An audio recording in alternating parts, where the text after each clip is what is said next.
അഭിപ്രായങ്ങളും ആഗ്രഹങ്ങളും മനസ്സിലാക്കാനും അതനുസരിച്ച് അതിനു വേണ്ടിയിട്ടുള്ള പ്രവർത്തനങ്ങൾ ഇവിടെ സംഘടിപ്പിക്കപ്പെട്ടപ്പോൾ അതിൽ പങ്കാളിയാകാനും ഒക്കെ എനിക്ക് അവസരം ലഭിച്ചത് വളരെ സന്തോഷപൂർവ്വം ഞാൻ സ്മരിക്കുകയാണ്. 2015 ജ്യോതി സ്ഥാനാർത്ഥിയായിട്ട് മത്സരിച്ച അല്ലേ 15 കാലം തൊട്ട്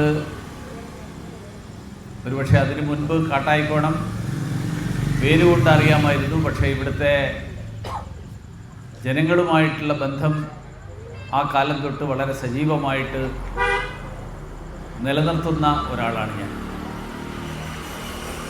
ഇവിടെ ഭാരതീയ ജനതാ പാർട്ടിക്കൊരു വാർഡ് കാര്യാലയം ഇന്ന് ഉദ്ഘാടനം ചെയ്യപ്പെടുന്നു എന്നുള്ളത് അതിനേക്കാളേറെ സന്തോഷം തരുന്ന ഒരു കാര്യമാണ്. ഈ പ്രദേശത്തിൻ്റെ ഒരു പ്രത്യേകത ഒരുപക്ഷെ ഇപ്പോഴും മനസ്സിൻ്റെ ഉള്ളിൽ ഭാരതീയ ജനതാ പാർട്ടിയോട് താല്പര്യവും മമതയും കാത്തു സൂക്ഷിക്കുന്ന ധാരാളം ആളുകൾ,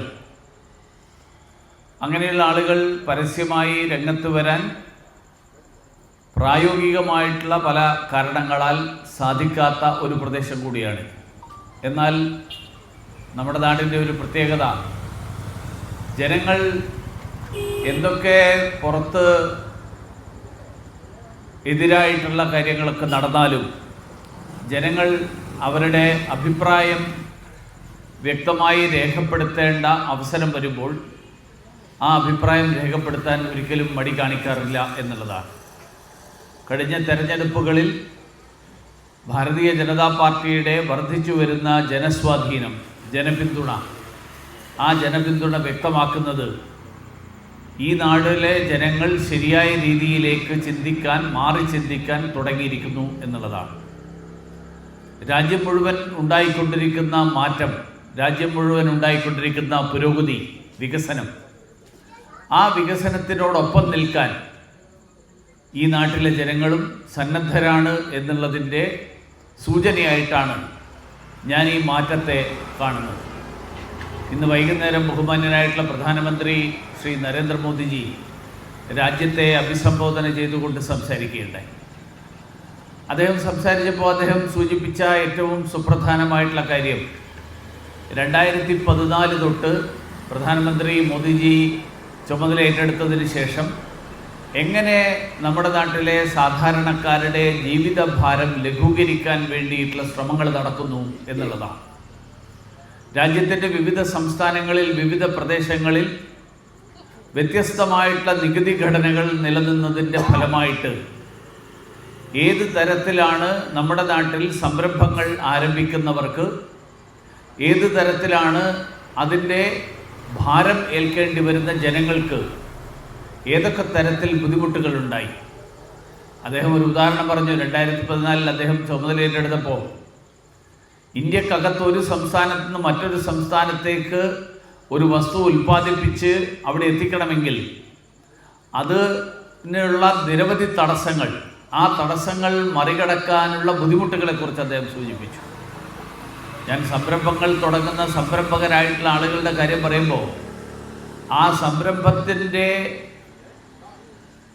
സാമ്പത്തിക പ്രയോജനമുള്ള അതിൻ്റെ ഉടമസ്ഥരെക്കുറിച്ച് മാത്രമല്ല പ്രശ്നം, അതിൻ്റെ ഫലമായിട്ട് അവിടെ ജോലി ചെയ്യുന്ന ജീവനക്കാർ, അവരുടെ കുടുംബാംഗങ്ങൾ, അവരുടെയൊക്കെ ജീവിത നിലവാരം, അവരുടെയൊക്കെ ജീവിതം, ആ ജീവിതം ഇതുമായിട്ട് ബന്ധപ്പെട്ടിട്ടുള്ളതാണ്. അങ്ങനെയാണ് 2014 ഇന്ത്യക്കാകമാനം ബാധകമായിട്ടുള്ള ഒരേ രീതിയിലുള്ള നികുതി നിരക്കുകൾ, ആ നികുതി നിരക്കുകൾ ഏകീകരിക്കാൻ വേണ്ടിയിട്ടുള്ള ശ്രമം തുടങ്ങിയത്. ഇപ്പോൾ ഈ നാളെ മുതൽ സെപ്റ്റംബർ 22 തൊട്ട് ആ നികുതി ഘടനയിൽ ഒരു വലിയ പരിഷ്കാരം വന്നുകൊണ്ടിരിക്കുകയാണ്. ഇന്നലത്തെ ഇന്ത്യൻ എക്സ്പ്രസ്, മിനിയാന്നത്തെ ഇന്ത്യൻ എക്സ്പ്രസ്സിലെ ഫ്രണ്ട് പേജിലുള്ള ഒരു വാർത്ത, ഇനി മുതൽ പഴംപൊരിയുടെ വില കുറയും എന്നുള്ളതായിരുന്നു. കാരണം ഈ ഹോട്ടലുകളിലെ ഭക്ഷ്യവസ്തുക്കൾ, ആ ഭക്ഷ്യവസ്തുക്കൾക്ക് നേരത്തെ ഉണ്ടായിരുന്ന നികുതി, ആ നികുതി വളരെ വലിയ തോതിൽ കുറച്ചു കൊണ്ടുവരാനുള്ളൊരു തീരുമാനം, കുറയ്ക്കാനുള്ള തീരുമാനം കേന്ദ്ര സർക്കാർ എടുത്തിരിക്കുകയാണ്. ഒന്നുകിൽ 5% അല്ലെങ്കിൽ 18%, അങ്ങനെയുള്ള 2 നികുതി ഘടനകൾ, 2 നികുതി സ്ലാബുകൾ മിക്കവാറും നമ്മുടെ നിത്യോപയോഗ വസ്തുക്കളെല്ലാം ഒന്നുകിൽ നികുതി ഇല്ലാത്തതോ അല്ലെങ്കിൽ 5% മാത്രം നികുതിയുള്ളതോ ആയിട്ടുള്ള തരത്തിലേക്ക് മാറ്റാൻ കേന്ദ്ര സർക്കാരിൻ്റെ GSTയുടെ പരിഷ്കരണത്തിൻ്റെ ഭാഗമായിട്ട് എടുത്തിരിക്കുകയാണ്. ഗണ്യമായിട്ടുള്ള തോതിലുള്ള വിലക്കുറവ്, ആ വിലക്കുറവ് ഇതിൻ്റെ ഭാഗമായിട്ടുണ്ടാകും. ഉദാഹരണത്തിന് പാലിൻ്റെ വില കുറയും, ഭക്ഷ്യവസ്തുക്കളുടെ വില കുറയും. അതോടൊപ്പം പൊതുവായിട്ട് തന്നെ രാജ്യത്ത് ദാരിദ്ര്യരേഖയ്ക്ക് കീഴെയുണ്ടായിരുന്ന 25 കോടി ആളുകൾ ഇപ്പോൾ ആ ദാരിദ്ര്യരേഖ മുകളിലേക്ക് എത്തിക്കഴിഞ്ഞു. എന്ന് പറഞ്ഞാൽ അവരുടെ വരുമാന പരിധിയിൽ വലിയ മാറ്റമുണ്ടായി. അപ്പോൾ കൂടുതൽ ആളുകൾ ഈ തരത്തിൽ ഹോട്ടലുകളിൽ പോകാനോ ഭക്ഷണം കഴിക്കാനോ വസ്തുക്കൾ വാങ്ങാനോ ഒക്കെ സാധിക്കുന്നവരായിട്ട് അവർ മാറും. അപ്പോൾ സ്വാഭാവികമായും ജനങ്ങളുടെ ജീവിത ഭാരം ലഘൂകരിക്കാൻ, നമ്മുടെ വിലക്കയറ്റത്തെ തടഞ്ഞു നിർത്താൻ, ആ വിലക്കയറ്റത്തെ തടഞ്ഞു നിർത്താൻ വേണ്ടിയിട്ടുള്ള ശ്രമങ്ങൾ, ആ ശ്രമങ്ങൾക്ക് ശക്തി പകരുന്നതാണ് ഈ നികുതി ഘടനയിൽ വരുത്തിയിട്ടുള്ള പരിഷ്കാരം. നമ്മൾ കേരളത്തെ സംബന്ധിച്ചിടത്തോളം ഏറ്റവും ഗുരുതരമായിട്ടുള്ള പ്രശ്നമാണ് നമ്മുടെ രൂക്ഷമായിട്ടുള്ള വിലക്കയറ്റം. രാജ്യത്തെ ഏറ്റവും കൂടുതൽ വിലക്കയറ്റം ഉണ്ടായിക്കൊണ്ടിരിക്കുന്ന സംസ്ഥാനം കേരളമാണ് എന്ന് കഴിഞ്ഞ ദിവസം മാധ്യമങ്ങൾ റിപ്പോർട്ട് ചെയ്തിരുന്നു. അത് എന്തുകൊണ്ട് സംഭവിക്കുന്നു എന്ന് പരിശോധിച്ചാൽ നമുക്കെല്ലാവർക്കും അറിയാം. നമ്മുടെ നാട്ടിൽ ഉൽപ്പാദിപ്പിക്കുന്ന വസ്തുക്കൾ വളരെ കുറച്ച് മാത്രമേ ഉള്ളൂ.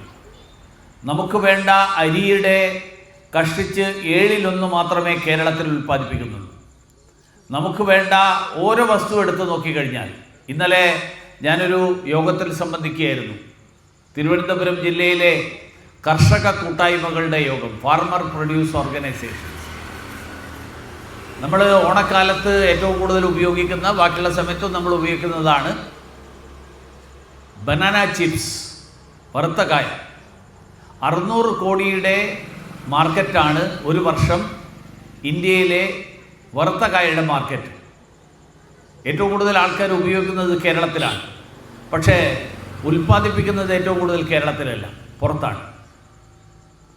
ഇപ്പോൾ ഉദാഹരണത്തിന് നമ്മൾ മത്സ്യമാംസങ്ങൾ ഉപയോഗിക്കുന്ന ആളുകൾ, കേരളത്തിലെ സാധാരണ ഒരു കുടുംബത്തിൻ്റെ 23% ഇങ്ങനെയുള്ള വസ്തുക്കൾ വാങ്ങാൻ വേണ്ടിയിട്ടാണ് ചെലവഴിക്കുന്നത് എന്നാണ് കണക്കാക്കിയിട്ടുള്ളത്. പക്ഷേ നമ്മൾ ഉപയോഗിക്കുന്ന മുട്ട, ആ മുട്ട ഉൽപ്പാദിപ്പിക്കുന്നത് കേരളത്തിലല്ല, മുട്ട വരുന്നത് തമിഴ്നാട്ടിലെ നാമക്കലിൽ നിന്നാണ്. അങ്ങനെ മറ്റ് സംസ്ഥാനങ്ങളിൽ ഉൽപ്പാദിപ്പിച്ചു വരുന്ന വസ്തുക്കൾ, ആ വസ്തുക്കൾ സ്വാഭാവികമായും അവിടെ നിന്ന് ഇവിടെ കൊണ്ടുവരുന്നതിൻ്റെ ചിലവുൾപ്പെടെ വരുമ്പോൾ സ്വാഭാവികമായും എല്ലാ വസ്തുവിൻ്റെയും വില കൂടും. എന്തുകൊണ്ട് നമ്മുടെ നാട്ടിൽ ഇതൊക്കെ ഉൽപ്പാദിപ്പിക്കാൻ വേണ്ട സാഹചര്യം ഒരുക്കിയില്ല എന്നുള്ള ചോദ്യമാണ് നമ്മുടെ മുന്നിലുള്ള ഏറ്റവും സുപ്രധാനമായിട്ടുള്ള ചോദ്യം. 1957 തൊട്ട് 56 കേരളം രൂപീകൃതമായി. 57 തൊട്ട് ഇവിടെ ഭരിച്ചുകൊണ്ടിരിക്കുന്ന സർക്കാരുകൾ, ഏതാണ്ട് 68 വർഷം ആയിട്ട് ഭരിച്ചുകൊണ്ടിരിക്കുന്ന സർക്കാരുകൾ, ഈ സർക്കാരുകൾ നമ്മുടെ നാട്ടിൽ ഉൽപ്പാദനം വർദ്ധിപ്പിക്കാൻ, നമ്മുടെ നാട്ടിൽ കാർഷിക മേഖല വളർത്താൻ, നമ്മുടെ നാട്ടിലെ ചെറുപ്പക്കാർക്ക് നമ്മുടെ നാട്ടിൽ തന്നെ തൊഴിൽ കിട്ടാൻ, അതിനുള്ള സാഹചര്യങ്ങൾ, ആ സാഹചര്യങ്ങൾ സൃഷ്ടിക്കുന്നതിൽ പരാജയപ്പെട്ടു എന്നുള്ളത് കൊണ്ടാണ് ഈ വിലക്കയറ്റം കേരളത്തിൽ ഏറ്റവും രൂക്ഷമായിട്ട് തുടരുന്നത്. ഉദാഹരണത്തിന് നമ്മുടെ നാട്ടിലുണ്ടാകുന്ന തെങ്ങിൽ, ആ തെങ്ങിൽ നിന്നുണ്ടാകുന്ന, തേങ്ങയിൽ നിന്നുണ്ടാക്കുന്ന നാളികേരത്തിൻ്റെ എണ്ണ, വെളിച്ചെണ്ണ, ആ വെളിച്ചെണ്ണ ഉണ്ടാകുന്നത് കേരളത്തിലല്ല, വെളിച്ചെണ്ണ ഉണ്ടാകുന്നത് മറ്റേതെങ്കിലും നഗരത്തിലാണ്, കേരളത്തിന് പുറത്ത്. അപ്പോൾ ഇവിടെ നിന്ന് തേങ്ങ മറ്റ് സംസ്ഥാനങ്ങളിലേക്ക് കൊണ്ടുപോകുന്നു, അവിടെ വെളിച്ചെണ്ണ ഉണ്ടാക്കുന്നു, തിരിച്ചിങ്ങോട്ട് കൊണ്ടുവരുന്നു. അപ്പോൾ ഇവിടുന്ന് അങ്ങോട്ട് കൊണ്ടുപോകുന്ന തേങ്ങയുടെ യാത്ര, അതിൻ്റെ ട്രാൻസ്പോർട്ടേഷൻ കോസ്റ്റ്, അവിടെ വെളിച്ചെണ്ണയാക്കിയതിന് ശേഷം തിരിച്ചിങ്ങോട്ട് കൊണ്ടുവരുമ്പോൾ ഉണ്ടാകുന്ന ചെലവ്, ഇതെല്ലാം ഭാരം താങ്ങേണ്ട ബാധ്യത നമുക്കെല്ലാവർക്കും വരികയാണ്. ഇത് ഓരോ വസ്തുവിലും സംഭവിക്കുകയാണ്. അപ്പോൾ കേരളത്തിൽ സംരംഭങ്ങൾ ഉണ്ടാകണം, കേരളത്തിൽ വ്യവസായങ്ങൾ വളരണം, കേരളത്തിൽ തൊഴിലവസരങ്ങൾ ഉണ്ടാകണം. അങ്ങനെ ഉണ്ടായാൽ മാത്രമേ നമ്മുടെ നാട്ടിലെ ചെറുപ്പക്കാർക്ക് നമ്മുടെ നാട്ടിൽ തന്നെ തൊഴിലവസരങ്ങൾ, ജോലി ചെയ്ത് ജീവിക്കാൻ, സ്വന്തം കുടുംബത്തോടൊപ്പം ജീവിക്കാനുള്ള സാഹചര്യം ഉണ്ടാവുകയുള്ളൂ. അതാണ് പ്രധാനമന്ത്രി നരേന്ദ്രമോദിജി ഈ രാജ്യത്തിൻ്റെ വികസനം 2047 ഇന്ത്യ ഒരു വികസിത രാഷ്ട്രമാകണം എന്നുള്ള ലക്ഷ്യത്തോടുകൂടി അടുത്ത 25 കൊല്ലക്കാലം 2022 അദ്ദേഹം ആഹ്വാനം നൽകിയത്. 25 കൊല്ലക്കാലം നമ്മൾ നടത്തുന്ന ആ പരിശ്രമം ഇന്ത്യ ഒരു വികസിത രാഷ്ട്രമാക്കാൻ വേണ്ടിയിട്ടുള്ള പരിശ്രമമായിരിക്കണം. അങ്ങനെ ഇന്ത്യ വികസിത രാഷ്ട്രമാവുക എന്ന് പറഞ്ഞാൽ നമ്മുടെ ഓരോ സംസ്ഥാനവും ഓരോ പ്രദേശവും അങ്ങനെയുള്ള വികസിത രാഷ്ട്രമായിട്ട് മാറണം. ഈ പ്രവർത്തനം നടക്കുന്നതിൻ്റെ ഭാഗമായിട്ട് നമ്മൾ അതിനെക്കുറിച്ച് വിലയിരുത്തുമ്പോഴാണ് വരാൻ പോകുന്ന കേരളത്തിലെ 2 തെരഞ്ഞെടുപ്പുകൾ, തിരുവനന്തപുരത്ത് ഉൾപ്പെടെ കേരളത്തിലെ കോർപ്പറേഷൻ, മുനിസിപ്പാലിറ്റി, പഞ്ചായത്ത് തെരഞ്ഞെടുപ്പുകൾ, അതിനുശേഷം നടക്കാൻ പോകുന്ന നിയമസഭാ തെരഞ്ഞെടുപ്പ്. തിരുവനന്തപുരം കേരളത്തിൻ്റെ അത് രണ്ടും പ്രസക്തമാകുന്നത്. തിരുവനന്തപുരം കേരളത്തിൻ്റെ തലസ്ഥാനമാണ്. നമ്മളൊന്ന് താരതമ്യം ചെയ്ത് നോക്കണം. നമ്മുടെ ദക്ഷിണേന്ത്യയിലെ മറ്റ് 4 സംസ്ഥാന തലസ്ഥാനങ്ങൾ ചെന്നൈ, ബാംഗ്ലൂർ, ഹൈദരാബാദ്. ഇപ്പോൾ ഹൈദരാബാദ് തെലങ്കാനയുടെ തലസ്ഥാനമായി.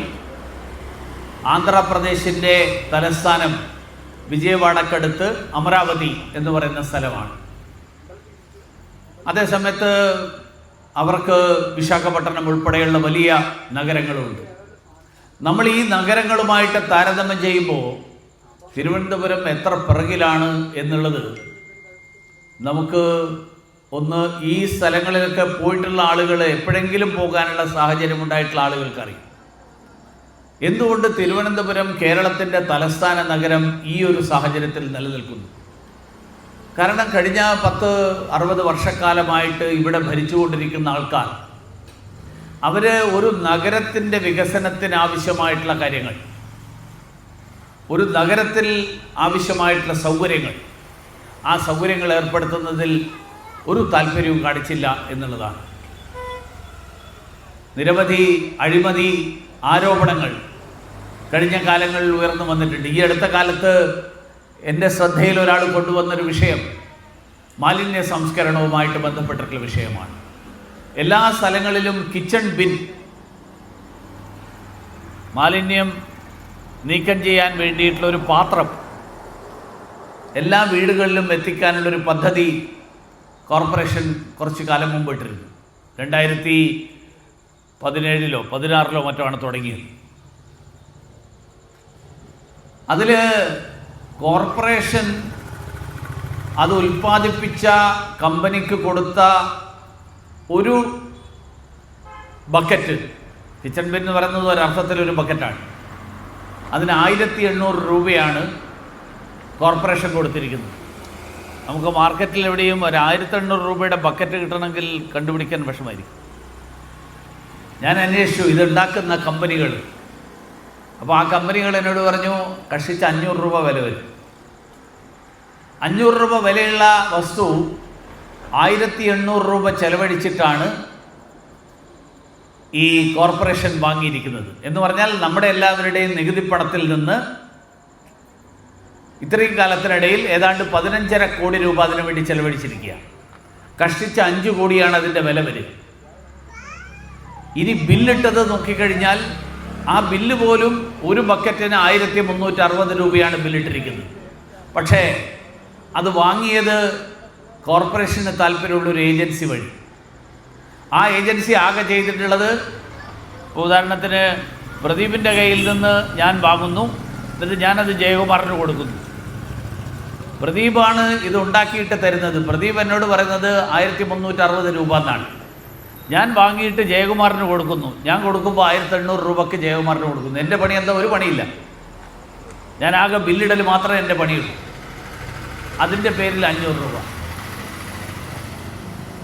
ഇതാണ് തിരുവനന്തപുരം നഗരത്തിൽ മാത്രമല്ല, കേരളത്തിലെ ഏതാണ്ട് എല്ലാ സ്ഥലങ്ങളിലും ഒരൊറ്റ കമ്പനി, ഒരു ഒമേഗ എന്ന് പറയുന്ന കോയമ്പത്തൂർ രജിസ്റ്റർ ചെയ്തിട്ടുള്ള ഒരു കമ്പനിയാണ്. കേരളത്തിലെ CPM നേതാവായിട്ടുള്ള ഒരു മുൻ മന്ത്രിയുടെ ബന്ധുവാണ് ആ കമ്പനി നടത്തുന്നത് എന്നാണ് അന്വേഷിച്ചപ്പോൾ എനിക്ക് മനസ്സിലാക്കാൻ സാധിച്ചിട്ടുള്ളത്. ഞാനൊരു ഉദാഹരണം പറഞ്ഞു എന്നേ ഉള്ളൂ. അഴിമതിയിൽ ഇങ്ങനെ കോടിക്കണക്കിന് രൂപ നമ്മുടെ നികുതി പണം അല്ലെങ്കിൽ നമുക്ക് വേണ്ടിയിട്ട് സൗകര്യങ്ങൾ ഏർപ്പെടുത്താൻ കേന്ദ്ര സർക്കാർ നൽകിയിട്ടുള്ള പണം, കേരളത്തിലെ വിവിധ കോർപ്പറേഷനുകളിൽ ഏതാണ്ട് 3000 കോടി രൂപയാണ് സ്മാർട്ട് സിറ്റി പദ്ധതി നടപ്പിലാക്കാൻ നൽകിയിട്ടുള്ളത്. തിരുവനന്തപുരത്തേക്ക് ഏതാണ്ട് 750-800 കോടി രൂപയാണ് സ്മാർട്ട് സിറ്റി പദ്ധതി നടപ്പിലാക്കാൻ വേണ്ടി തന്നിട്ടുള്ളത്. റോഡുകൾ അതിൻ്റെ സൗന്ദര്യവൽക്കരിക്കാൻ, റോഡുകളിൽ നടപ്പാതകൾ ഒരുക്കാൻ, നടപ്പാതകൾക്ക് റെയിലിംഗ് വെക്കാൻ, ശുദ്ധജല സൗകര്യങ്ങൾ ഏർപ്പെടുത്താൻ, നല്ല വൈദ്യുതി സംവിധാനങ്ങൾ ഏർപ്പെടുത്താൻ, ഇതിനൊക്കെ വേണ്ടിയിട്ട്. പക്ഷേ ഇതെല്ലാം കേന്ദ്ര സർക്കാരിൻ്റെ പണം ഇതുപോലെയുള്ള അതിനിടയിൽ നിൽക്കുന്ന ആളുകൾക്ക് കമ്മീഷൻ കിട്ടാൻ പറ്റുന്ന തരത്തിൽ ചെലവാക്കുന്ന ഒരു രീതിയായിട്ട് മാറിക്കൊണ്ടിരിക്കുകയാണ്. ഇത് തിരുവനന്തപുരം കോർപ്പറേഷൻ ഈ അഴിമതി കാണിക്കുമ്പോൾ, അഴിമതി സംസ്ഥാനത്ത് മുഖ്യമന്ത്രിയുടെ വീട്ടിൽ നിന്ന് അഴിമതി തുടങ്ങുക, മുഖ്യമന്ത്രിയുടെ മകളെക്കുറിച്ച് മാസപ്പടി അവർ വാങ്ങുന്നു എന്നുള്ള ആരോപണം, ആ ആരോപണത്തിന് ഇതുവരെ ഒരു മറുപടിയും നൽകാൻ മുഖ്യമന്ത്രി തയ്യാറായിട്ടില്ല, അദ്ദേഹത്തിൻ്റെ മകൾ തയ്യാറായിട്ടില്ല. അവിടെ നിന്ന് തുടങ്ങുന്ന അഴിമതി, ആ അഴിമതി ഇങ്ങേയറ്റം കോർപ്പറേഷനും മുനിസിപ്പാലിറ്റി വരെ എത്തുകയാണ്. അങ്ങനെ സർക്കാർ, ഈ കോർപ്പറേഷൻ ജനങ്ങളുടെ ഇടയിൽ ജനപിന്തുണ നഷ്ടപ്പെട്ടിട്ടുള്ള, ജനങ്ങൾക്ക് വേണ്ടിയിട്ട് ജനങ്ങളുടെ വികസനം, പുരോഗതി അത് ലക്ഷ്യം വെച്ചുകൊണ്ടുള്ള പ്രവർത്തനങ്ങൾ നടത്തുന്നതിൽ പരാജയപ്പെട്ടിട്ടുള്ള ഒരു ഭരണ സംവിധാനമായിട്ട് മാറിയിരിക്കുന്നു എന്നുള്ളത് തിരിച്ചറിഞ്ഞുകൊണ്ടാണ് ഇപ്പോൾ ഏറ്റവും ഒടുവിൽ കണ്ടെത്തിയിട്ടുള്ള പുതിയൊരു സൂത്രപ്പണിയാണ് അയ്യപ്പ സംഘം. കാരണം ഇന്നലെ വരെ ശബരിമലയിൽ ആചാരങ്ങളും അനുഷ്ഠാനങ്ങളും ഒന്നും പാലിക്കേണ്ട ആവശ്യമില്ല എന്ന് പറഞ്ഞ ആളുകൾ, ആ ആളുകൾ ഇപ്പോൾ ശബരിമലയുടെ ഭക്തന്മാരായിട്ട് മാറുക. അവിടെ പമ്പയിൽ അയ്യപ്പ സംഗമം നടത്തുന്നു. പമ്പ എന്ന് പറഞ്ഞാൽ ഗണപതിയുടെ വാസസ്ഥലമാണ്, ഗണപതി ക്ഷേത്രമാണ് പമ്പയിൽ. ഗണപതിയെക്കുറിച്ച് ഈ സർക്കാരിൻ്റെ ഭാഗമായിട്ടുള്ള സ്പീക്കർ പറഞ്ഞത് ഗണപതി എന്ന് പറയുന്നത് ഒരു മിത്താണെന്നാണ്. പക്ഷേ ആ ഗണപതിയുടെ സന്നിധാനത്തിൽ അവിടെ അയ്യപ്പന്മാരെ വിളിച്ചുകൂട്ടി അയ്യപ്പ സംഗമം നടത്താൻ പോകുമ്പോൾ മുഖ്യമന്ത്രി അവിടുത്തെ പ്രസംഗത്തിൽ ഒരക്ഷരം വേണ്ടിയിട്ടില്ല 4 കിലോ സ്വർണം നഷ്ടപ്പെട്ടതിനെക്കുറിച്ച്. ഏതാണ്ട് 5 കോടി വില വരുന്ന സ്വർണമാണ് ആ ദ്വാരപാലകന്മാരുടെ സ്വർണപ്പാളി, ആ സ്വർണപ്പാളിയുടെ തൂക്കത്തിൽ വന്നിട്ടുള്ള കുറവ്, ആ കുറവിൻ്റെ അടിസ്ഥാനത്തിൽ നഷ്ടപ്പെട്ടില്ല. ആ ദ്വാരപാലകന്മാരുടെ പീഠം, ആ പീഠവും സ്വർണം കൊണ്ടായിരുന്നു എന്നാണ് അത് സ്പോൺസർ ചെയ്ത ആൾ പറഞ്ഞിരിക്കുന്നത്. അത് 4 കൊല്ലം കഴിഞ്ഞപ്പോൾ, ഏതാണ്ട് 5 കൊല്ലം കഴിഞ്ഞപ്പോൾ സ്വർണം ചെമ്പായി. ഇങ്ങനെയാണ് ശബരിമല ക്ഷേത്രത്തെ ഈ സർക്കാർ കൈകാര്യം ചെയ്തുകൊണ്ടിരിക്കുന്നത്.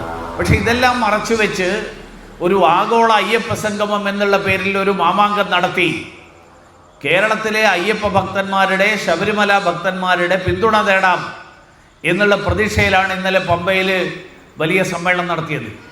പക്ഷേ ആ സമ്മേളനത്തിൻ്റെ സ്ഥിതി എന്താണെന്ന് നിങ്ങളെല്ലാവരും അതിൻ്റെ പടങ്ങൾ സോഷ്യൽ മീഡിയയിൽ ഇഷ്ടംപോലെ കണ്ടിട്ടുണ്ട്. ആളൊഴിഞ്ഞ കസേരയാണ്.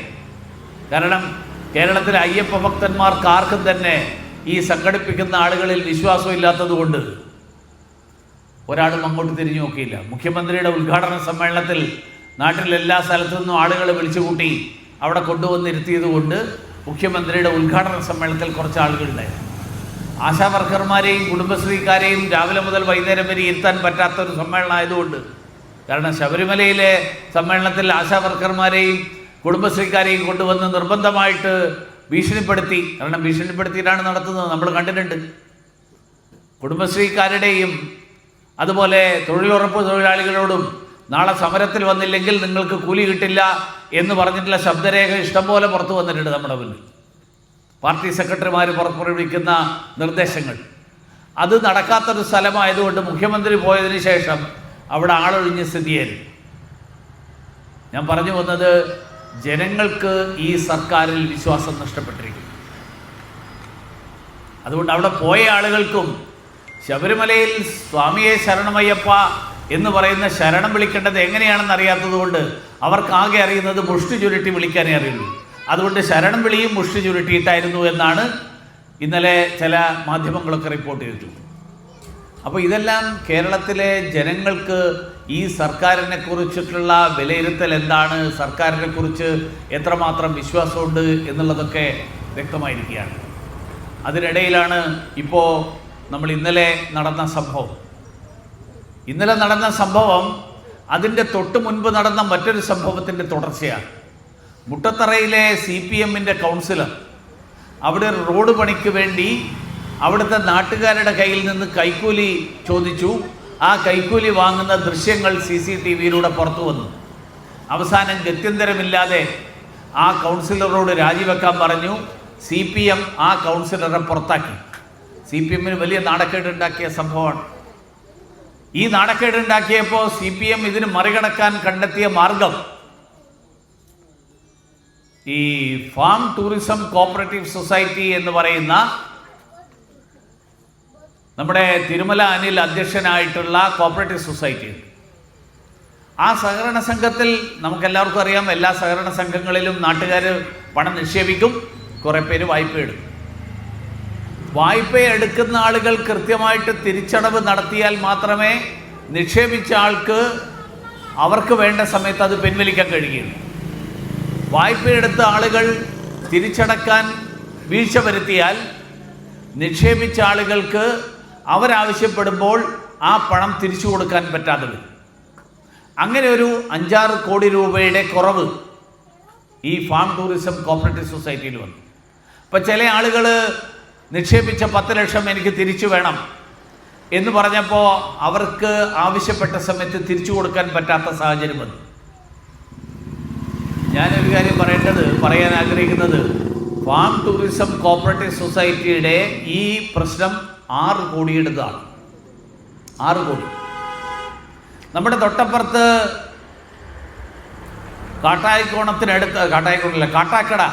കാട്ടാക്കടക്കടുത്ത് കണ്ടല കോപ്പറേറ്റീവ് ബാങ്കിൽ ഒരു വലിയ തട്ടിപ്പ് നടന്നു. ആ തട്ടിപ്പിൽ 57 കോടി രൂപയാണ് ആ സൊസൈറ്റിക്ക് നേതൃത്വം നൽകുന്ന ഭരണസമിതിയും ഭരണസമിതിക്ക് വേണ്ടപ്പെട്ട ആൾക്കാരുമൊക്കെ കൂടി ആ ബാങ്കിൽ നിന്ന് പിൻവലിച്ച് തിരിച്ചടക്കാത്തത്. നമ്മൾ കരുവന്നൂരിൽ 300 കോടി രൂപയാണ് ഇതുപോലെ നിക്ഷേപിച്ച് വായ്പയെടുത്ത് തിരിച്ചടക്കാത്തത്. കോൺഗ്രസ് നേതൃത്വം നൽകുന്ന നമ്മുടെ മുണ്ടേല സഹകരണ ബാങ്ക് ഉണ്ട് വെള്ളനാടിനടുത്ത്, അവിടെ 30 കോടിയാണ് ഇതുപോലെയുള്ള നഷ്ടം. പക്ഷേ ഈ സ്ഥലങ്ങളിൽ ഒരു സ്ഥലത്തും അവിടുത്തെ ബാങ്കിൻ്റെ പ്രസിഡന്റിനെ നിക്ഷേപകർ അവരുടെ നിക്ഷേപം തിരിച്ചു കിട്ടാത്തതിൻ്റെ പേരിൽ പോലീസ് സ്റ്റേഷനിലേക്ക് വിളിച്ചു വരുത്തിയിട്ടില്ല, പോലീസുകാർ ഭീഷണിപ്പെടുത്തിയിട്ടില്ല. അവിടെയൊക്കെ അങ്ങനെയുള്ള പരാതികൾ അന്വേഷിക്കുക, ആ പരാതി അതിൻ്റെ നിയമപരമായിട്ടുള്ള മാർഗങ്ങളിലൂടെ പോവുക, ആ സമീപനമാണ് പോലീസ് എടുത്തത്. ഇവിടെ 6 കോടിയുടെ ഇങ്ങനെയൊരു പ്രശ്നം വന്നപ്പോൾ ആ പ്രശ്നത്തിൽ ആ കോപ്പറേറ്റീവ് സൊസൈറ്റിയുടെ അധ്യക്ഷനെ പോലീസ് ഭീഷണിപ്പെടുത്തുന്നു, പോലീസ് സ്റ്റേഷനിലേക്ക് വിളിച്ചു വരുത്തുന്നു. പോലീസ് നിങ്ങൾ നാളെ ഇത്രയും തുക കൊണ്ടുവന്ന് തന്നില്ലെങ്കിൽ വീട്ടിൽ കയറി അറസ്റ്റ് ചെയ്യും എന്ന് ഭീഷണി മുടക്കുന്നു. തിരുവനന്തപുരം കോർപ്പറേഷനിൽ ആ കോർപ്പറേഷനുമായിട്ട് ബന്ധമുള്ള ആളുകൾക്ക് എല്ലാവർക്കും അറിയാം, അഴിമതിയുമായിട്ട് ഒരു ബന്ധവുമില്ലാത്ത, ഒരു തരത്തിലും അഴിമതി കാണിച്ചിട്ടില്ലാത്ത ഒരാളാണ് ശ്രീ തിരുമല അനിൽ എന്നുള്ളത് എന്നോട് ഇപ്പോഴല്ല, മരണത്തിന് ശേഷമല്ല, അതിനു മുൻപ് CPMൻ്റെ ചില ആളുകൾ എന്നോട് പറഞ്ഞു. CPM-കാരായിട്ടുള്ള ആൾക്കാർ എന്നോട് പറഞ്ഞിട്ടുണ്ട് വ്യക്തിപരമായിട്ട്. ഒരു തരത്തിലും അഴിമതിയുടെ ഒരു ലെവലേശം പോലും ഇല്ലാത്ത ഒരാളാണ് ശ്രീ തിരുമലാനി.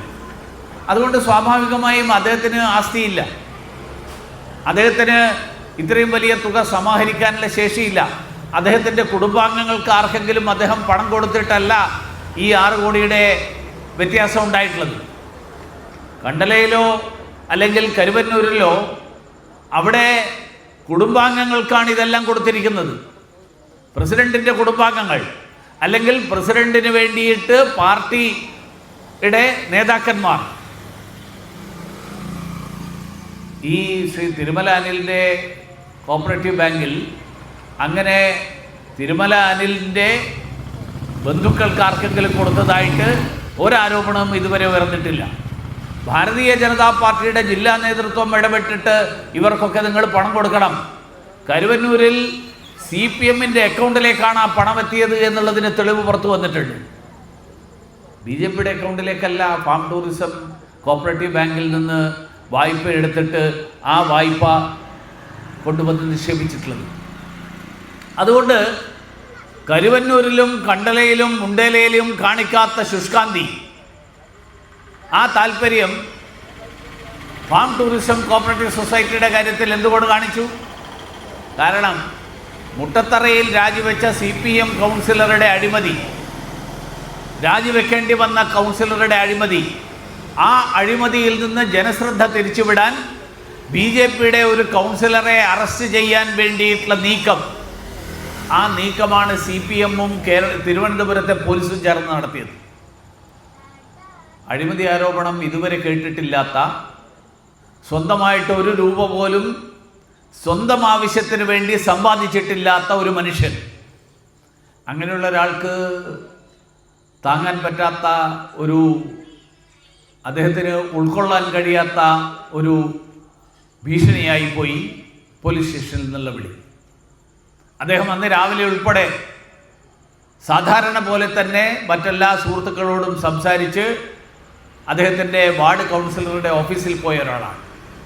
ആത്മഹത്യ ചെയ്യാൻ രാവിലെ 8:30 മണിക്ക് കുളിച്ച് റെഡിയായിട്ട് അത് ആരും പോവില്ല. തലേ ദിവസം അവിടുത്തെ തിരുമലയിലെ യോഗത്തിൽ പങ്കെടുത്തുകൊണ്ട്, ഭാരതീയ ജനതാ പാർട്ടിയുടെ യോഗത്തിൽ പങ്കെടുത്തുകൊണ്ട് വരാനിരിക്കുന്ന തെരഞ്ഞെടുപ്പ് നേരിടാൻ വേണ്ടിയിട്ട് നടത്തേണ്ട തയ്യാറെടുപ്പുകളെ കുറിച്ച് സംസാരിച്ച ഒരാളാണ്. അങ്ങനെയുള്ള ഒരാൾ പെട്ടെന്നൊരു നിമിഷം ഈ തരത്തിൽ ഒരു തീരുമാനം, ജീവിതം അവസാനിപ്പിക്കാൻ തീരുമാനമെടുത്തിട്ടുണ്ടെങ്കിൽ അതിൻ്റെ പിന്നിലേക്ക് നയിച്ചിട്ടുള്ള കാരണങ്ങൾ എന്താണ് എന്നുള്ളത് അന്വേഷിക്കേണ്ടത്. ആരാണ് ഈ തരത്തിൽ ഭീഷണിപ്പെടുത്തിയത്, ആർക്ക് വേണ്ടിയാണ് ഇത്തരത്തിൽ ചെയ്തത് എന്നുള്ള ദുരൂഹത, ആ ദുരൂഹത നീക്കേണ്ടത്. മാർക്സിസ്റ്റ് പാർട്ടി ഇപ്പോൾ ഈ പേരും പറഞ്ഞ് ഭാരതീയ ജനതാ പാർട്ടിക്കെതിരായിട്ടുള്ള വലിയ പ്രചരണം അഴിച്ചുവിടാനുള്ള ഒരു തയ്യാറെടുപ്പിലാണ്. അതോടൊപ്പം അവരുടെ കൗൺസിലറുടെ അഴിമതി അത് മൂടിവെക്കാൻ വേണ്ടിയിട്ടുള്ള ശ്രമത്തിലാണ്, ജനശ്രദ്ധ അതിൽ നിന്ന് തിരിച്ചുവിടാൻ വേണ്ടിയിട്ടുള്ള ശ്രമത്തിലാണ്.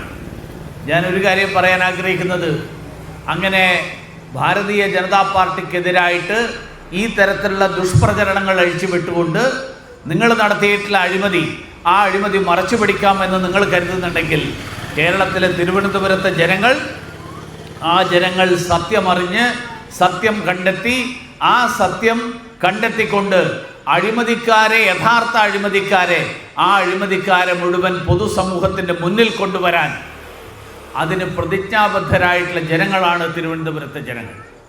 അതുകൊണ്ട് കാട്ടായിക്കോണത്ത് ഞാനിവിടെ ഈ സംസാരിക്കുന്നത് ഇവിടെ മുന്നിലിരിക്കുന്ന ആൾക്കാർ മാത്രമല്ല കേൾക്കുന്നത്, എനിക്കറിയാം. ധാരാളം ആൾക്കാർ ഇതെന്താ പറയുന്നത് എന്നറിയാൻ വേണ്ടിയിട്ട് പല സ്ഥലത്തും ഇരുന്ന് കേൾക്കുന്നുള്ള ആൾക്കാരുണ്ട്. അവരോട് ഞാൻ പറയാൻ ആഗ്രഹിക്കുകയാണ്, നിങ്ങൾ സത്യം തിരിച്ചറിയണം. BJP-യോട് താല്പര്യമുള്ള ആളുകൾ ചിലർ നേരിട്ടിവിടെ വരാൻ അവർക്കുള്ള പരിമിതികൾ കാരണം മറ്റ് സ്ഥലങ്ങളിൽ ഇരുന്ന് കേൾക്കും. BJP-യോട് ഇവിടെ വരാൻ താല്പര്യം ഇപ്പോൾ ആയിട്ടില്ല, പക്ഷേ എന്താ BJP-ക്കാർ ഇവിടെ ചെയ്യാൻ പോകുന്നത് എന്നറിയാൻ വേണ്ടിയിട്ട് കേൾക്കുന്ന ആളുകളുണ്ട്. അവരോട് ഞാൻ പറയാൻ ആഗ്രഹിക്കുകയാണ്, കാട്ടായിക്കോണത്തെ എക്കാലവും വികസനത്തിൽ നിന്ന്, പുരോഗതിയിൽ നിന്ന് അകറ്റി നിർത്താൻ നിങ്ങളുടെ ഈ തെറ്റിദ്ധാരണാജനകമായിട്ടുള്ള പ്രചരണങ്ങൾ കൊണ്ട് സാധ്യമല്ല. ഇവിടെ ഇന്ത്യയുടെ ഭാഗം എന്നുള്ള നിലയിൽ ഈ രാജ്യത്ത് മുഴുവൻ ഉണ്ടായിക്കൊണ്ടിരിക്കുന്ന പുരോഗതി, ആ പുരോഗതി കാട്ടായിക്കോണത്തും ലഭിക്കുന്നു എന്ന് നടപ്പിലാകുന്നു എന്ന് ഉറപ്പുവരുത്താൻ ഭാരതീയ ജനതാ പാർട്ടി പ്രതിജ്ഞാബദ്ധമാണ്. ഭാരതീയ ജനതാ പാർട്ടിയുടെ ഈ പരിശ്രമത്തിൽ എല്ലാവരും ഒരുമിച്ച് പങ്കാളികളാകണം എന്ന് വിനയപൂർവ്വം എന്നെ ശ്രമിക്കുന്ന എല്ലാവരോടും അഭ്യർത്ഥിച്ചുകൊണ്ട് ഞാൻ എൻ്റെ വാക്കുകൾ അവസാനിപ്പിക്കുന്നു. എല്ലാവർക്കും നമസ്കാരം.